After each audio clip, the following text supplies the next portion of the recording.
Hello, and welcome to our weekly dialogue with Helga Zepp June. She is the founder and the chairwoman of the Schiller Institute. Today is June 5th, 2024. I'm Harley Schlanger, and I will be your host. You can send us your questions and comments via email to questions@schillerinstitute.org, or you can post them on the chat page in YouTube. Now, Helga, as the provocations by NATO against Russia escalate, there are many in the global south who are asking, and I've received a number of emails about this, they're asking, where is the pushback against these provocations from the West? Where are the diplomats? Where are the voices in the West to counter those committed to escalating this confrontation? Well, there was a sharp warning sounded by Scott Ritter due to an extraordinary event that occurred a couple days ago. He was prevented from flying to Russia to participate in a conference of the St. Petersburg International Economic Forum, and also from carrying on going to some meetings to promote peace between Russia and the United States. Here's what Ritter said after being removed from the plane and having his passport seized. He was talking about the threat from NATO. And he said, quote, "The Ukrainians are complaining that the United States will only allow them to use the HIMARS, which have a limited range compared to the ATACMS, complaining that they won't be allowed to use the ATACMS to strike Russia yet. But just so everybody in your audience understands, we are one ATACMS launch away from everybody dying." And he repeated it. We are one ATACMS launch away from everybody dying. The Russians aren't playing games here. Now, I'd like to know, to start with, what are your thoughts on what happened with Ritter, the lifting of his passport, and more importantly, your thoughts on his comments on the war danger? Well, I think I agree with those commentators who say that this will very likely lead to a boomerang for those who did it, because it absolutely draws international attention to what Ritter is saying. Why did he go or wanted to go to St. Petersburg to attend the Economic Forum? And what is the State Department afraid of, what he may say? And, I think it will just underline the importance of his statements. Now, I think the idea that we are one ATACMS away from Armageddon, it better sinks in the conscience of the people, because I think this is absolutely the case. Because if you look at what is happening, you had on the 31st of May, and people should remember that day, because that was, in my view, the day where a very important red line, maybe the essential red line, was crossed already, namely that Ukrainian drones attacked the radar early warning system for the strategic systems of Russia in Armavir and Orsk. One in Armavir destroyed or damaged severely the radar installation. A second one on Armavir and one in Orsk were repelled. But these radar systems are early warning systems which have nothing to do with the Ukraine war as such. And to blind the early warning system of a nuclear power is hinting in the direction, and nobody can deny that that may be the conclusion, that it is, especially if it's not only one drone, but 3 drones, that it is the preparation for a nuclear attack on Russia. Now, in even, trying to appear this way, or even if it was not meant to appear this way, is playing with the fire of the extinction of the human civilization. And I think, as of that date, we have entered a new domain. In the meantime, it's slowly getting out. We put it out practically one day afterwards by putting out a red alert, which was picked up by various journalists. And a few days later, we made the video conference with top nuclear experts such as Ted Postol and others, which we circulated widely as well. So now it's getting into the alternative media, but it still does not find any adequate attention in the mainstream media, which is outrageous. I mean, here we are sitting on the absolute verge of a possible extinction of civilization, because that would be the result if it comes to this nuclear war. And the mass media are continuing with their war hype and warmongering. So, this on top of the response, when Putin reacted for the first time with the maneuver of the tactical nuclear weapons explicitly in answer to the provocations of Macron, saying he wants to send NATO troops to Ukraine, Cameron saying it's okay if the Ukrainians use British cruise missiles to attack Russia, and the idea to put F-16 into Ukraine, which are dual use, therefore nuclear capable. So when Putin said that he had held these maneuvers in reaction to these provocations, what did the West do? They doubled down. They all the more announced the same thing. Blinken reiterated, the Ukrainians can use all American weapons except the ATACMS. And now that is what is happening. You have massive attacks on Belgorod, which is very close to the Ukrainian border on the Russian side. And so far, they have only used the HIMARS missiles. But, therefore, I can only say the judgment of Scott Ritter to say, once they start to use the ATACMS missiles, which are much longer range and could actually reach deep into, Russian territory, or if Scholz, the Chancellor of Germany, is capitulating again, which he just did, and he would allow the Taurus cruise missiles to be deployed, this could lead to the absolute destruction even of Moscow, of the Kremlin, and it would mean the guaranteed World War III. And we are absolutely sitting on that powder keg. Therefore, one ATACMS away from Armageddon is exactly where we are. And we have to really get the population mobilized, because, it is unbelievable. This is according to the judgment of, for example, Harald Kujat, who is the former Inspector General of the Bundeswehr. He was the head of the military command of NATO several years ago. And he said that the situation, in his view, is more dangerous than during the Cuban Missile Crisis, which is absolutely the case. But where is the alarm in the population? Where is, the diplomacy approach, which even existed at the height of the Cuban Missile Crisis between Kennedy and Khrushchev? No, I can only say we are in the absolute most dangerous situation ever. And, the response by the population is absolutely inadequate, but that is the result that the politicians and the mass media are not speaking the truth. Well, we have some questions that have come in that are quite interesting. For example, from a subscriber to the Executive Intelligence Review from the Northwest of the United States, she writes, I just read the report in EIR on the Ukraine Center to Combat Disinformation, and it's compiling a hit list with funding and backup by NATO and the United States. And she writes, is there anyone in Congress opposing this? And she said, everyone should visit their congressman and demand that this be shut down.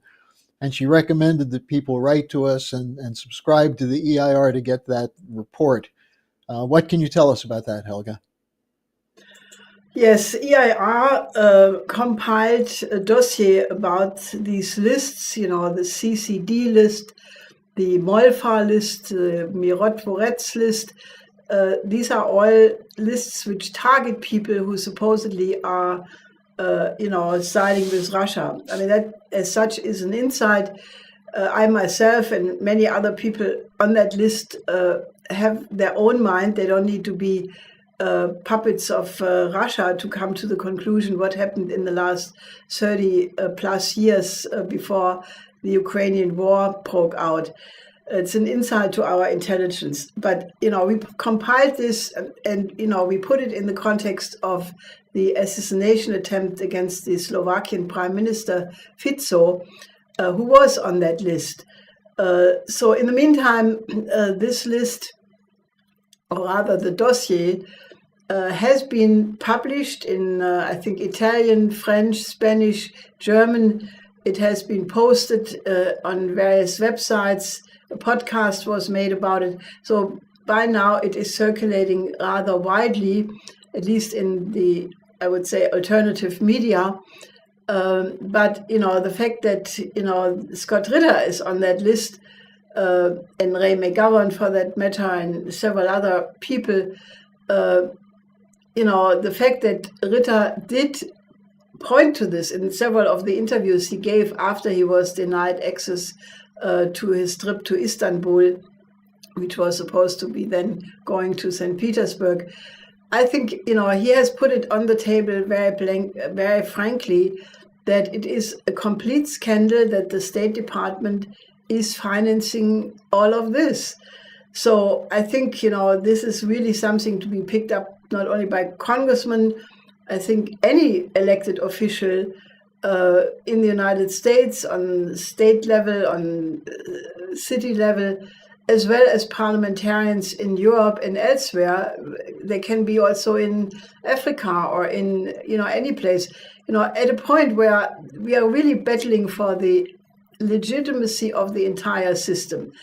At a point when the U.S. Congress, with a majority, or that's the House of Representatives, with a majority vote, votes to sanction the ICC, the International Court of Justice, as well. I mean, this is making a travesty of the idea that something like international law still exists. And, therefore, I think it is the right of every elected officials, no matter in the world where they are, to demand an investigation and stopping of this scandalous thing.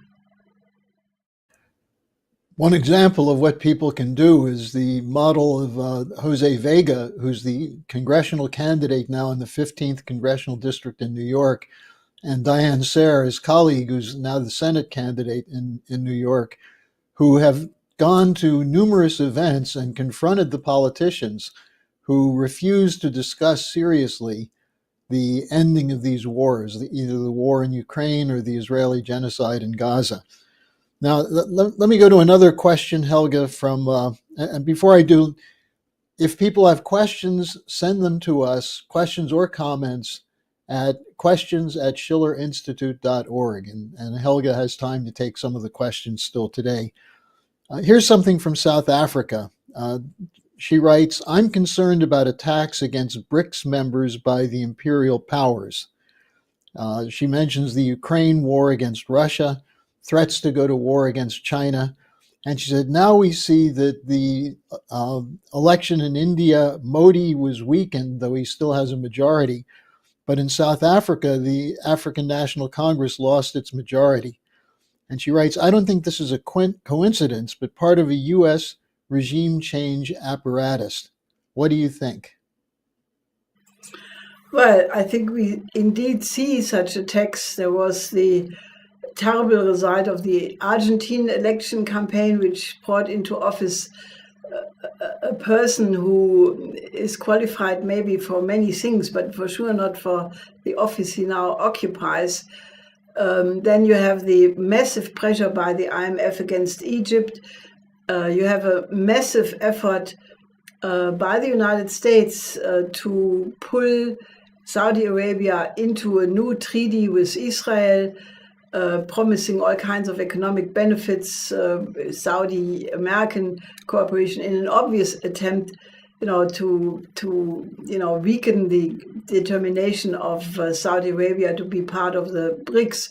So then naturally the situation in South Africa, which is, one can only hope that, the forces of reason prevail in forming a new coalition in this country. But there is no question that this is a very existential battle, because, I said it already, rather than for the establishments of the global north, to reflect that all the things which are happening right now, the moving away of the vast majority of the countries of the world in a global majority to form a new system with the BRICS, rather than understanding that that is not evil intention by the countries of the global south, but their legitimate desire to find an economic cooperation which allows their own economic development through industrialization, which they only get with China. They're not getting it with Europe or the United States. So what is happening is a blowback of the insistence of the countries of the North to continue de facto the system of neocolonialism. And, I have said it again and again, we have to convince the people of Western Europe and the United States that the countries of the global south are not their enemy. What the BRICS plus countries are attempting to do is to straighten out the world order, which could have been straightened out if, the United States and Europe would have decided to do so. And there was a unique chance, when the Soviet Union disintegrated around the time of the German unification, the collapse of the Soviet Union, there was a period where it was eminently possible to establish a new security and development architecture. Prodi, for example, was the head of the Commission, the European Commission at the time. He talked about a new security architecture from Vladivostok to Lisbon. And, it was eminently possible to have gone in that direction. And that chance was missed. That is really the original sin of why we are in the crisis right now. And, we have to encourage the countries of the global south to speak with a much louder voice. They have a right to speak about world issues, because if it comes to a world war, they will be the victims of it like everybody else.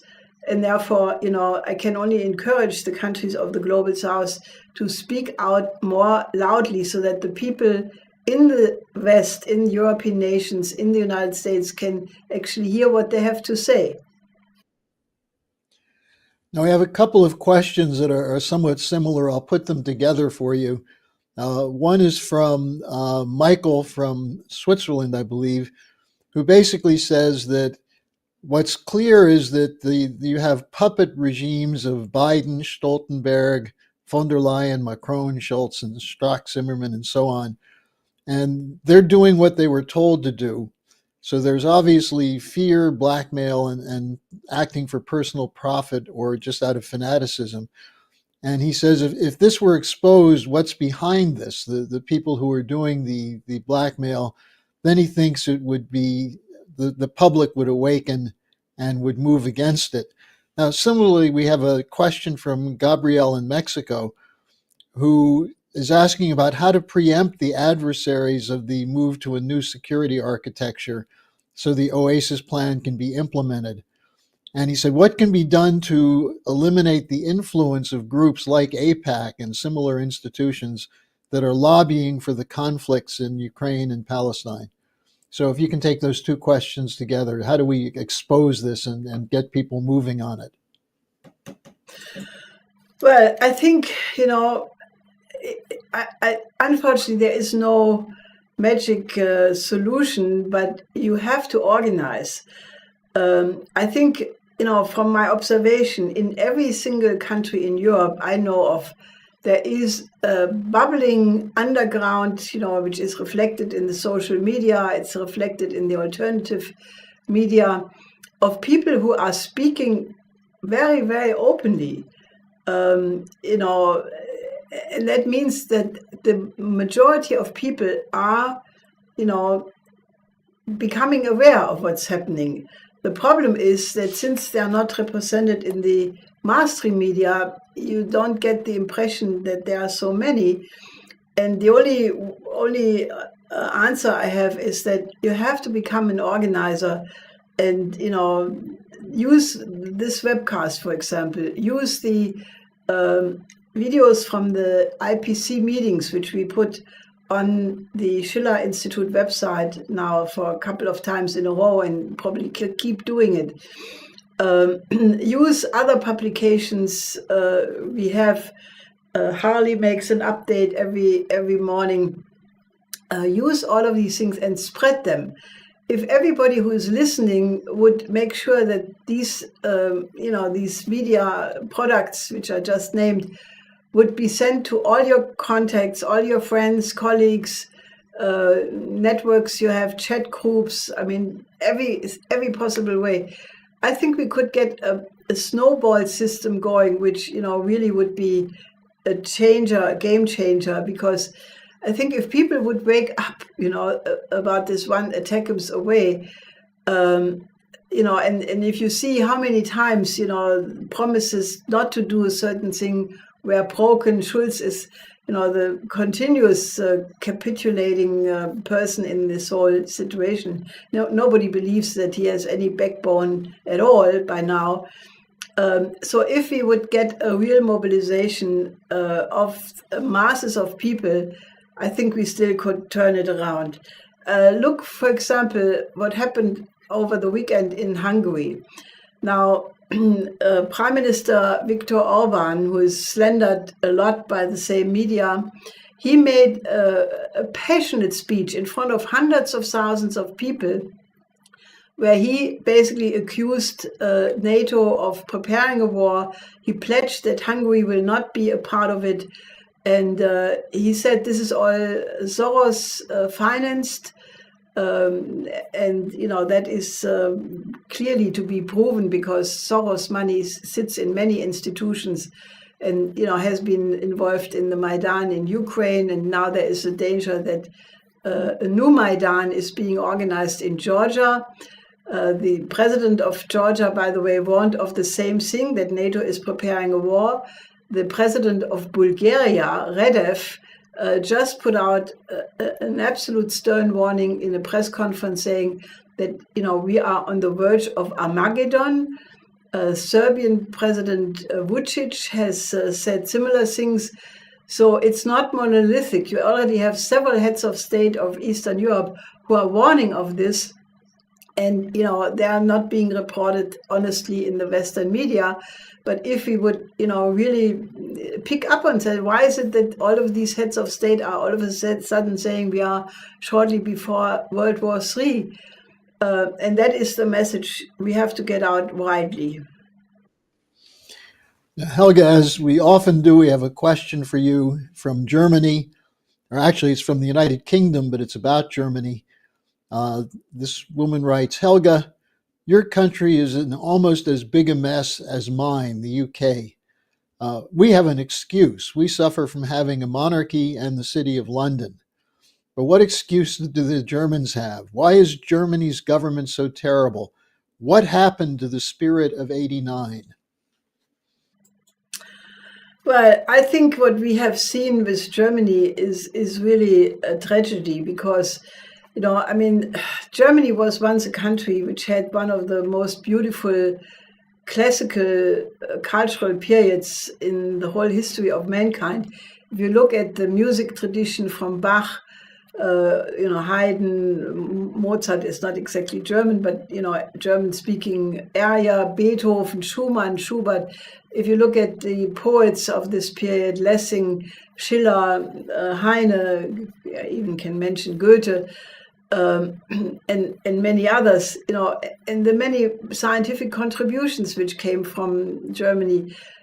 I struggled many decades ago already, with the question, how could it be that such a beautiful country with such incredible strengths could fall so deeply, with the Nazi period?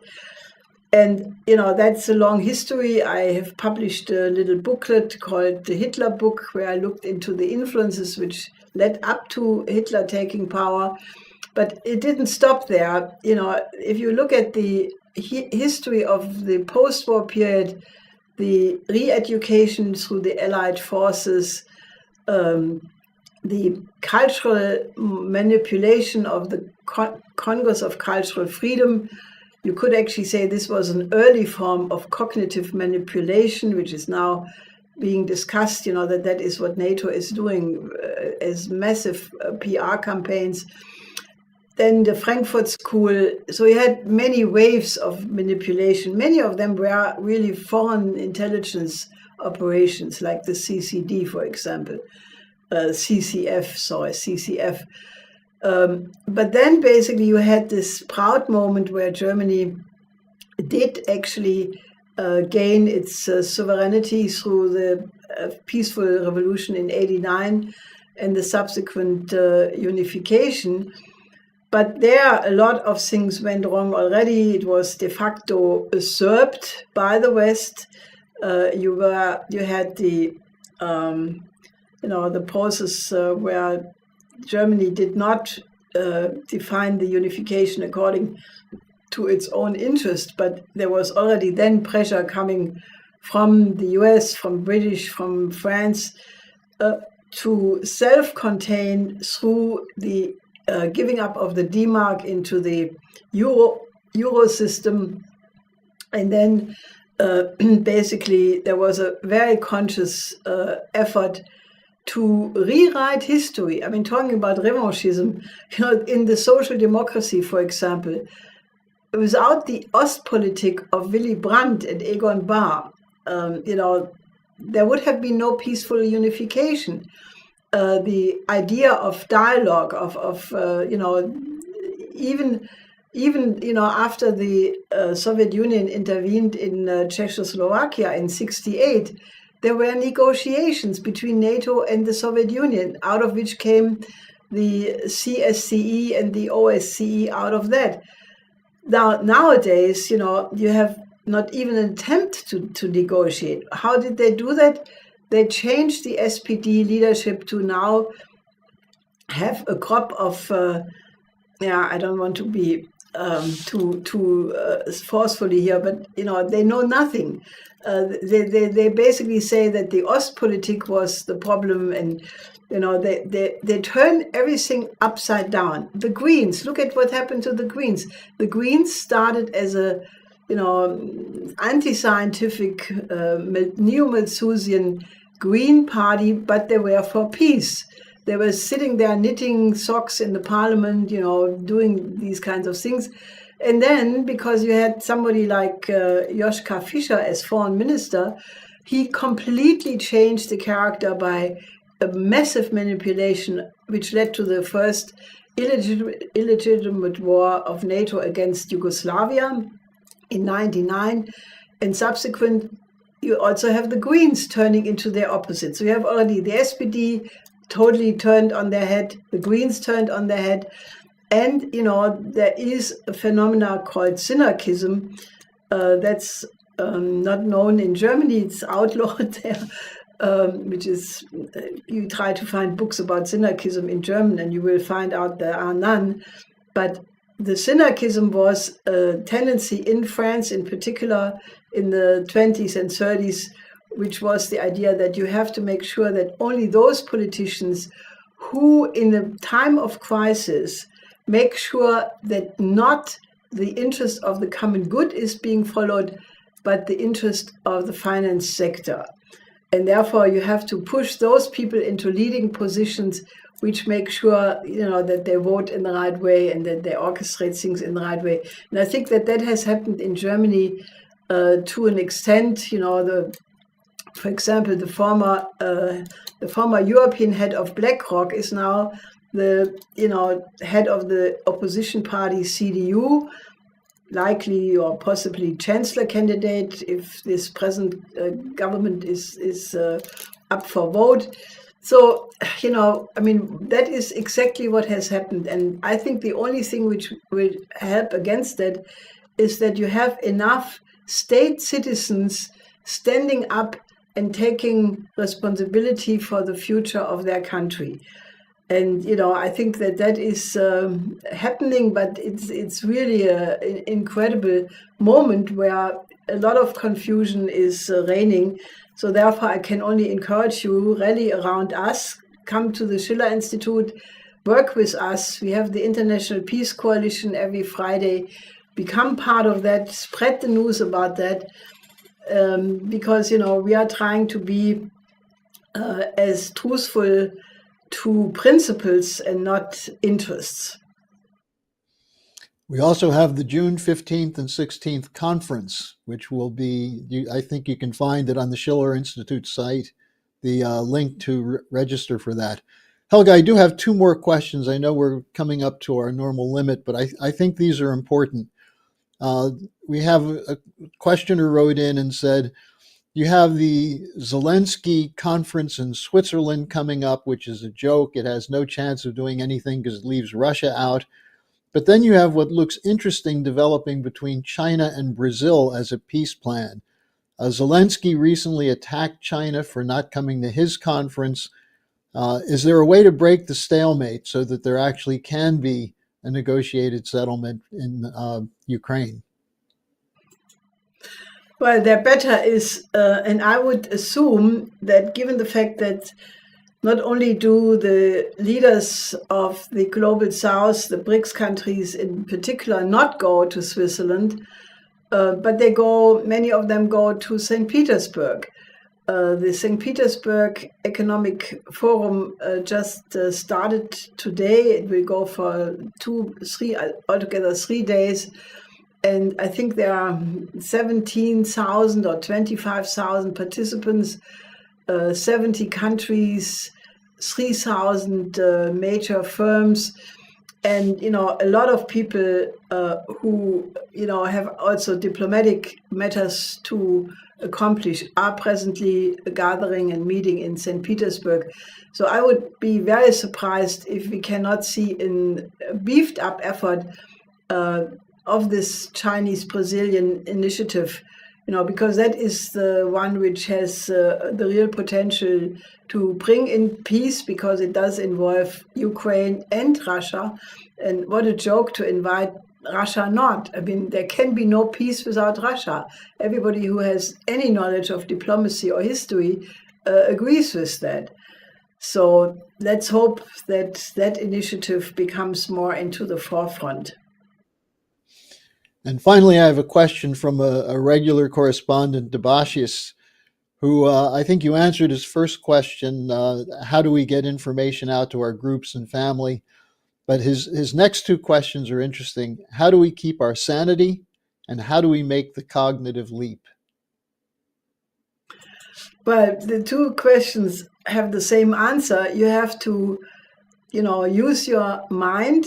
You have to, in a certain sense, the present world situation is so insane. I mean, how could the human species risk its own existence by allowing to get to the verge of nuclear war as closely as we are? I mean, the only characterization is that's complete insanity on the part of those who are pushing this.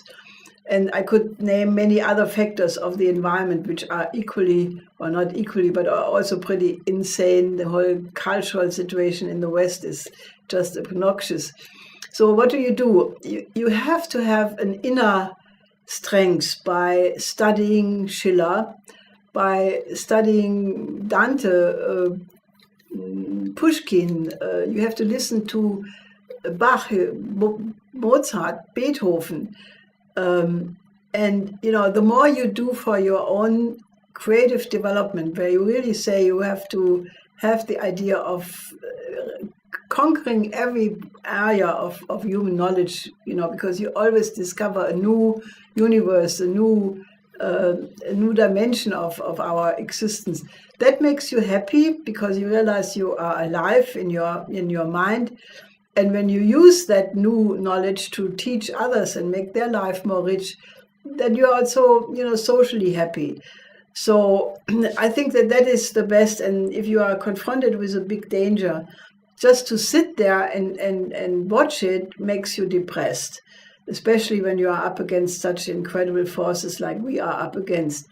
But if you start to organize, you're trying to get other people to see what is endangering the human species.